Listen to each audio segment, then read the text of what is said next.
नववीत असताना आपण जर पाहिलं तर आपल्या रोजच्या जीवनामध्ये आपल्याला अनेक प्रकारचे प्रश्न असतात.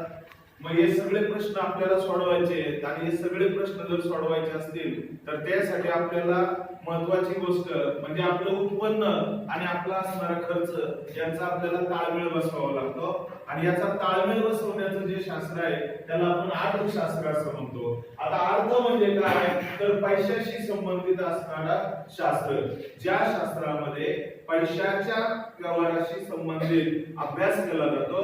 पैशाशी संबंधित असणारे महत्त्वाचे मुद्दे ज्याच्यामध्ये विचारात घेतले जातात याला आपण अर्थशास्त्र असं म्हणतो.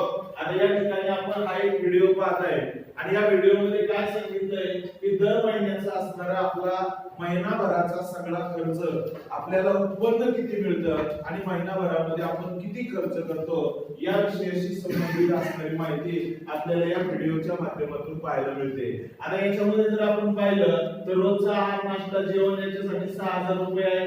पोषकाचे 2 संच विकत घ्यायचे 2000 लागतात. शालेय साहित्य विकत घ्यायचे 500 रुपये.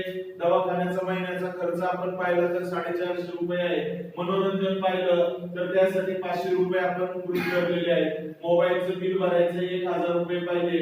भाजीपाला विकत घ्यायचं 1000 रुपये पाहिजे. त्यानंतर वीज देयक असेल, पर्यटन असेल, असे अनेक मुद्दे या ठिकाणी आहेत. आणि या सगळ्या मुद्द्यांचा जर आपण विचार केला तर दर महिन्यामध्ये किंवा एका महिन्याला आपल्याला साधारणपणे या ठिकाणी 22,500 रुपये लागतात. मनोरंजन व पर्यटन त्यावर होणारा एकूण खर्च आहे 500 आणि 4000. हा 4500 रुपयाचा खर्च यातूनच आपल्याला 2550 रुपयाची कमाई करायची आहे. आता बऱ्याच विद्यार्थ्यांना आपल्या कुटुंबात येणारे मासिक महत्वाचा मुद्दा आहे आपलं महिनाभराचं असणारं जे उत्पन्न आहे. मला सांगा आपल्याला जर 20,000 रुपये महिन्याला पगार मिळत असता, आपलं उत्पन्न जर 20,000 रुपये असलं तर आपण 22,500 रुपये खर्च करू शकतो का? करू शकतो का? करू शकतो का?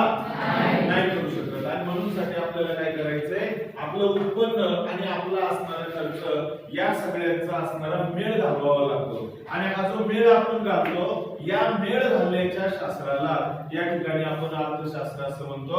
मग आपलं असणारं उत्पन्न आपला असणारा खर्च या दोघांचा मेळ घालणारं शास्त्र म्हणजे आपण त्याला अर्थशास्त्र असं म्हणतो. आपल्या दैनंदिन जीवनामध्ये आपलं घर चालवत असताना ज्या पद्धतीने आपल्याला आपल्या उत्पन्नाचा खर्चाचा मेळ घालवावा लागतो त्या पद्धतीनं आपल्याला देशाच्या अर्थव्यवस्थेचा सुद्धा मेळ घालावा लागतो. देशामध्ये मिळणारं उत्पन्न किती आहे आणि आपल्याला कोणकोणत्या बाबींवर खर्च करायचा आहे या सगळ्या गोष्टींचा मेळ घालतो. आणि हे मेळ घालण्याचं काम हे आपल्याला अर्थशास्त्रात केलेलं पाहायला मिळतं. आता या व्हिडिओ मध्ये आपण जर पाहिलं तर काही गोष्टी अशा असतात की त्या करणं आपल्याला गरजेचे आहे. उदाहरणार्थ आपल्याला मुलांच्या शाळेची फी भरणं गरजेची आहे. आपल्याला घरामध्ये भाजीपाला आणणं गरजेचं आहे.